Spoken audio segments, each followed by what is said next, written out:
ಹೋಗಲು ಬಂದರೆ ನಿನ್ನ ರೋಣವನ್ನು ಕತ್ತರಿಸಿ ನಮ್ಮ ಗೌರವನ ಚಾಲ ಕಟ್ಟಬೇಕಾಗುತ್ತದೆ. ಯಾತರ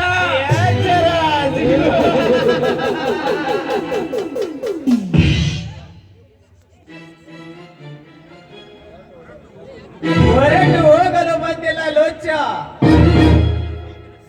ನಿಮ್ಮಂತ ಸೊಕ್ಕಿನ ಶ್ರೀಮಂತರನ್ನು ಈ ಮಂಚಿನಿಂದ ಕಚ್ಚಿ ಕಚ್ಚಿ ಕಡಿದು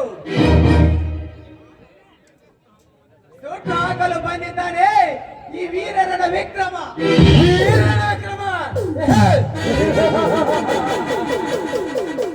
ವಿಕ್ರಮ ಸುಟ್ಟು ಹಾಕುವ ಗಂಟೆ ಚಲಬಿಟ್ಟು ಎಲ್ಲಿಯಾದರೆ ಬದುಕೋ,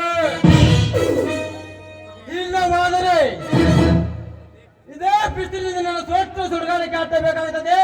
ನೀರಿನ ಕೆಟ್ಟ ತೆರವನ್ನು